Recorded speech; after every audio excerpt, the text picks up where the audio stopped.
जय हिंद साथियों। दोस्तों, एक और बड़ी अपडेट। जेवर हवाई अड्डे के पास प्लॉट में निवेश क्यों करें, एक विश्लेषण 2023 का।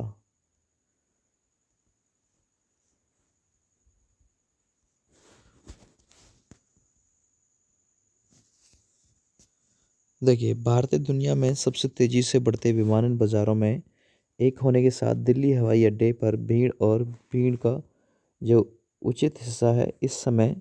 इस समस्या से निपटने के लिए भारत सरकार ने नई दिल्ली के अलावा जेवर हवाई अड्डे के रूप में भी जो दूसरा हवाई अड्डा है उसके कार्यान्वयन की जो योजना है वो बनाई है।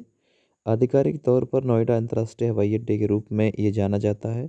यह मेगा प्रोजेक्ट यमुना एक्सप्रेसवे के साथ जेवर गौतम बुद्ध नगर में बनाया गया है। परियोजना की बड़े पैमाने की प्रकृति से जेवर हवाई अड्डे के पास आवासीय और वाणिज्यिक भूखंडों के लिए बुनियादी ढांचे के विकास और मांग को बढ़ावा मिलने की उम्मीद है।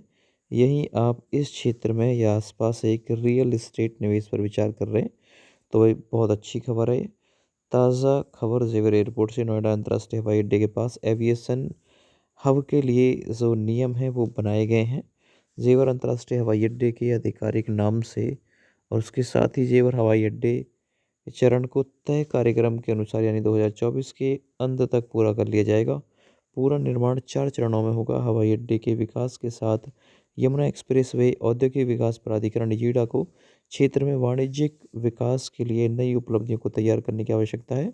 नए उपनियमों को विशिष्ट नियम और विनियमों के साथ एक नए अध्याय की आवश्यकता होगी और जो अनुमेय डिज़ाइन ग्राउंड कवरेज और विकसित की जा रही है रचना की ऊंचाई को वो उजागर करेंगे।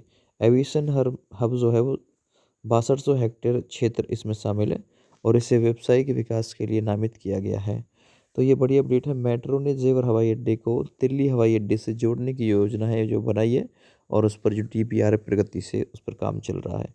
जेवर एयरपोर्ट 2024 तक 12 मिलियन यात्रियों को संभालेगा। भूमि अधिग्रहण अधिनियम धारा 11 लागू। जेवर अंतर्राष्ट्रीय हवाई अड्डे के पास भूमि बिक्री की जो अनुमति है वो नहीं। जेवर एयरपोर्ट के पास प्लॉट क्यों देखें, तो एक वाणिज्यिक या फिर आवासीय भूखंड में निवेश करने से पहले सुनिश्चित करें कि आप अपना जो शोध कर लें।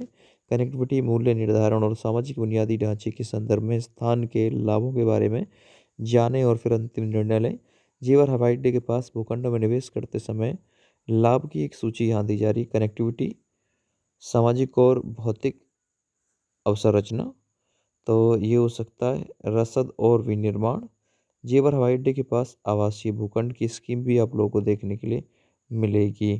तो ये प्लॉट के आकार रहेंगे जो आप लोगों को आने वाले समय में जेवर एयरपोर्ट के पास जो है वो आप लोगों को मिलेंगे।